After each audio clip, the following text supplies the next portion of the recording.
Hi, I'm Matt Forbes and I'm here today to talk to a company that's launching a brand new boat system to control switches and interface with the electronics on the boat. I'm here with Barry from Barantech. Good to see morning, you, Matt. Barry. Good Morning to to see you. you.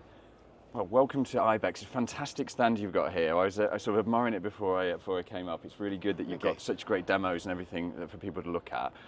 You've got a central control system here that you're launching at the event. Yeah. Can you just tell me about that and how it benefits boat owners? Absolutely. So this is a real step change to how boat owners manage their boats in terms of their electronics, in terms of the control and the monitoring of their electronic devices. This isn't just another switch panel. This is really an integrated system. As you can see behind us, there's a bunch of items that are integrated together. What we're trying to do really is address the age-old problem with traditional switches, which is really that of reliability. We've got the connectivity aspect to it, and also the aesthetics, which we believe is important as well. So just running briefly through those three points.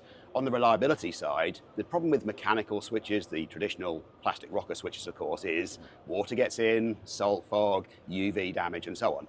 So this is all about piezoelectric switch technology, no moving parts, fully sealed, all that sort of thing, IP67 and so on. So it's about ultra reliability first and foremost.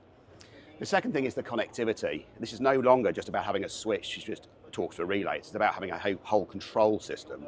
So as you can see briefly here, we've got the main control panel talking to the MFDs, relay packs, mobiles, and so on. So it's about redundancy, and it's also about controlling the boat from anywhere on the boat. So it's very much a networked and connected system. Oh, completely, absolutely right. And we can talk, if you wish, about the methods of connections and so on, but ultimately it's exactly that. It's a network of systems working together on the network. The third thing I think you mentioned there, which I'm particularly impressed with, is that aesthetic side. I think the look of it is fantastic. Yeah.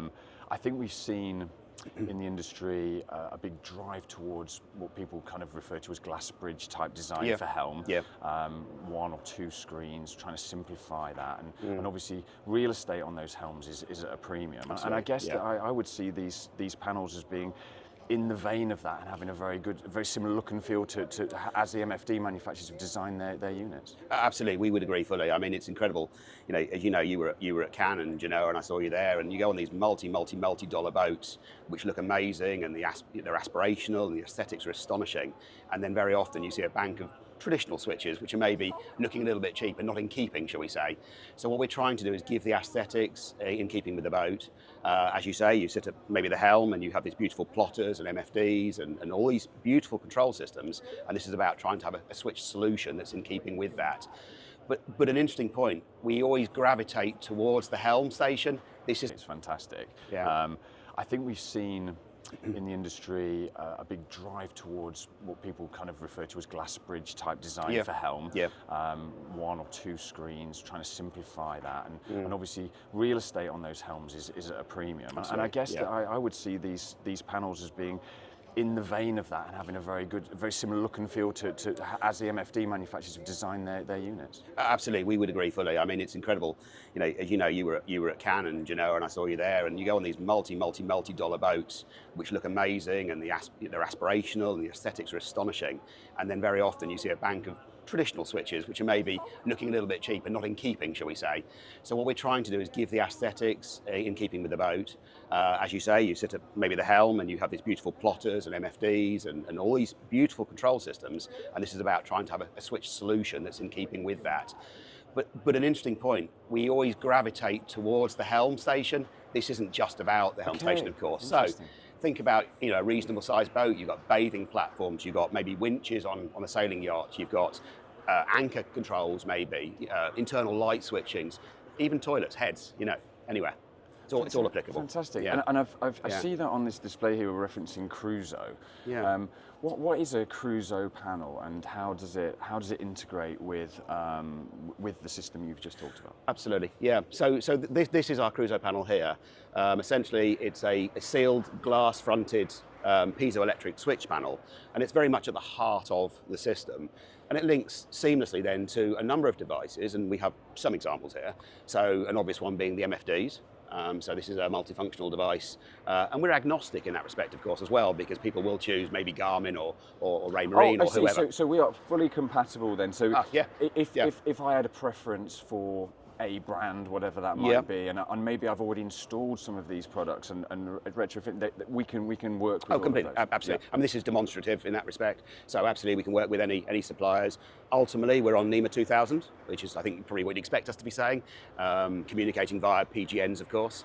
So we can work with any supplier. And I suppose that also gives you the ability to mount these relay packs and these various kind of control boxes anywhere in the boat. So that with that CAN bus network, you can. Absolutely right, yeah. So we've put the relay packs separate to the panel deliberately so that you have that choice of whether you wish them or not. Some people may have their own relay packs or their own switching systems they want to pipe into. For us, we obviously have Crusoe ones which work in conjunction with the panel, and they can be anywhere in the boat. You can have multiple ones. We have 2 here, obviously. And also, of course, you can have redundancy. And a lot of this is also about redundancy, is making sure that you have access to the switches you need when you need them, in the places you need them. I was going to say that. So in terms of that kind of reliability and safety, I mean, I can see that. First of all, I presume these are all IP rated. Absolutely, yeah, IP67 rated. Okay, absolutely, yeah. So in terms of a traditional switch, if I need to use the horn in that situation, I need to activate a fog light, I may not actually test that regularly as a user and owner. Yeah. And when you need that, you need it, right? So you need to be able to grab it and have that Yeah. function in that potentially emergency situation. Absolutely, yeah. So these are as reliable, even maybe more reliable than those traditional switches? Absolutely. I mean, being piezo technology, based on piezo, there are no moving parts. So when you apply a force to it, it creates the voltage which triggers the relay. There are no moving parts. The switches are tested millions of times, fully sealed and so on. So from a reliability perspective, they don't suffer with the same issues. That but one of the issues, I guess, could be if it was colder countries, if you're wearing gloves, then is that an issue? No, actually, it's a very, very interesting question, actually. Oh, okay. A lot of people yesterday were asking about that. Sometimes there's an assumption these are capacitive or touch screen, like our iPhones, our smartphones. No, because each of these switches is a separate piezo switch, it just requires a bit of force on it to activate it. So wearing gloves, not a problem. Fully immersed, wet, not a problem. Ice, not a problem. So absolutely, yeah, completely versatile. Versatile for that, yeah. And I see, I'm pretty excited about it. I can see a lot of OEMs, boat builders, really wanting to have conversations around this because of that. Yeah.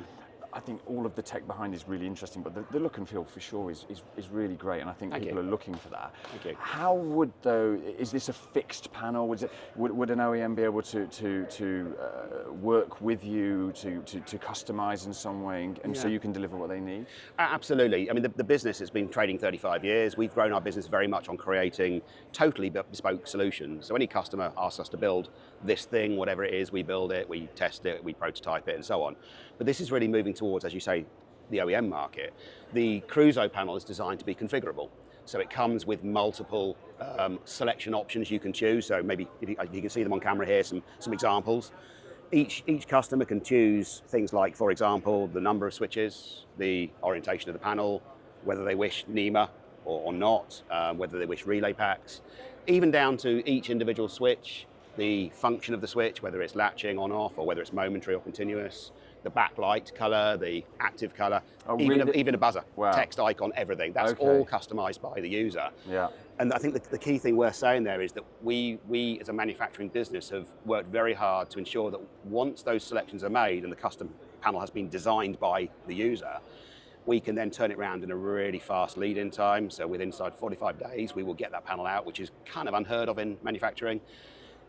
The second thing is we're actually bypassing the engineering process. So you're not having to go through a painful and costly engineering process each time, so we can keep the cost down. But also the third point is that we can now do an individual panel for one company. So suddenly we're opening up the refit market and the after sales market, whereas before it was always minimum order quantities and so on. So OEMs with volume, yes. Also the after. I was going to ask you about that. So in terms of what you're doing here effectively is, I suppose you're really wanting to engage with OEMs and engage with technical installers and make sure they're aware of effectively this step change in the technology. Absolutely, to make sure they're aware of it. I think the market for a long time has based itself on traditional switches, and there's an assumption that's just the status quo. We are here challenging that now, absolutely. And what's sort of next for the business then? Obviously you're taking the States very seriously, or you wouldn't be here for that. Are you targeting Europe as well? How are you kind of spending your time? Absolutely, yeah, this is a global proposition, so absolutely. So we're spending a lot of time in Europe as well, and as you know, I was at some of the shows in Europe recently. talking to a lot of the OEMs in Europe as well. As you say, we have an operation here in the US, so we're pushing the US as well. Absolutely. So we're just working hard to get the name known and get people looking at this solution because we think it's wonderful. Absolutely. Yeah. Well, Barry, it's exciting times. Thank you very much for spending time with me. Cheers. Thank you very much. For more content like this, please like and subscribe. But for now, that is all. Thank you.